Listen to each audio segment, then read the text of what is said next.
Disons que le prétexte, c'est que je me suis aperçu que j'écrivais depuis 50 ans, que j'étais joué depuis, disons, 45 ans. Depuis 50 ans, j'écris à peu près la même chose sous des formes différentes. En tout cas, les thèmes est souvent le même, et c'est les formes qui changent. Je pense que c'est intéressant de ce point-là. Et sur le plan du théâtre, bah, ça donne l'occasion de montrer qu'on peut à la fois faire rire, pleurer. Certains me disent qu'ils rient et qu'ils pleurent en même temps. En fait, c'est Cribus qui est allé chez un acupuncteur chinois et l'acupuncteur lui a demandé, alors qu'il avait fini par comprendre qu'il était juif, et il lui a demandé qu'est-ce que mangent les hufs. Voilà. Alors donc, il m'a raconté ça, ça m'a fait rire. J'ai écrit Le petit chaperon huf, et puis on a pris ce titre assez énigmatique pour dire que, voilà, c'est 7, 8 extraits ou pièces complètes qui, qui parlent de ce que je suis, ce que j'étais, ce que je suis resté, un enfant juif qui, qui, qui est né en 39 et qui a eu tout de suite, même avant d'être conscient, à changer de nom, à se cacher, voilà. Bon, donc c'est une histoire, c'est peut-être ça, c'est certainement ça qui a fait de moi un auteur. J'ai découvert il y a peu de temps que ça sert surtout à me faire plaisir. Voilà. J'aime écrire. Voilà. Donc j'ai mis du temps. Hein. Au bout de 50 ans, je reconnais qu'en fin de compte, si j'ai un défaut, c'est celui-là. J'aime avoir un projet, le rédiger. Et surtout, j'aime cette liberté. Voilà. Alors j'ai écrit pour la télévision, j'ai eu aussi une forme de liberté à la télévision, mais une liberté surveillée. Puis après, plus de liberté du tout et plus de commande du tout. J'ai écrit pour le cinéma, mais on est associés. Alors j'ai eu beaucoup de chance et j'ai écrit des choses importantes pour mon histoire, comme Amen ou Le Couperet avec Costa Gavras et d'autres films.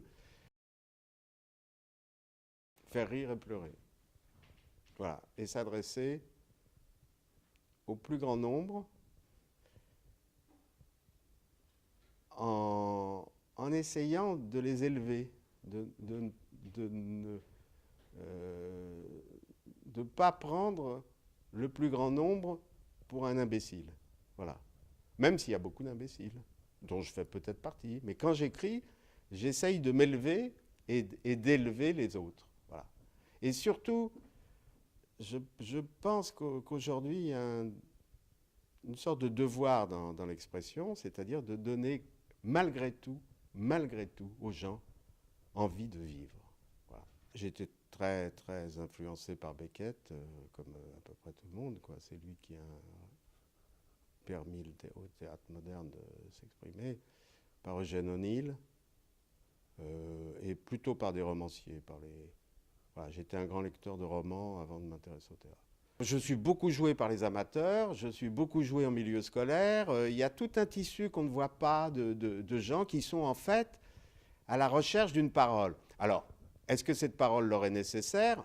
Apparemment oui, puisqu'ils se réunissent pendant des années pour faire 2, 3 représentations d'une pièce. Et c'est vrai, quand ils travaillent sur l'atelier ou sur Maman revient, ou même sur Le petit chaperon Huf, ils sont obligés de se documenter, ne serait-ce que sur les lois de Vichy, ne serait-ce que sur le passé, ne serait-ce que... Voilà, il y a... Alors disons que c'est comme l'histoire de France dans les établissements scolaires. Ça sert à quoi? Ben, ça sert à se connaître un peu. Je dirais que la pièce à laquelle je suis le plus attaché, c'est Maman revient, pauvre orphelin. C'est un homme qui va se faire opérer ou qui s'est fait opérer et qui est à l'hôpital et qui revoit sa mère, qui revoit son père qu'il n'avait pas connu. Voilà, c'est une sorte de mini-autobiographie. L'atelier, parce que je jouais dedans la création et que j'ai fait avec Maurice Bénichou, Jacques Rosner. Ça a été un travail formidable, les comédiennes étaient toutes exceptionnelles. Et le théâtre, c'est comme la vie, quoi. Voilà. C'est-à-dire, il y a des jours c'est bien, il y a des jours c'est pas bien.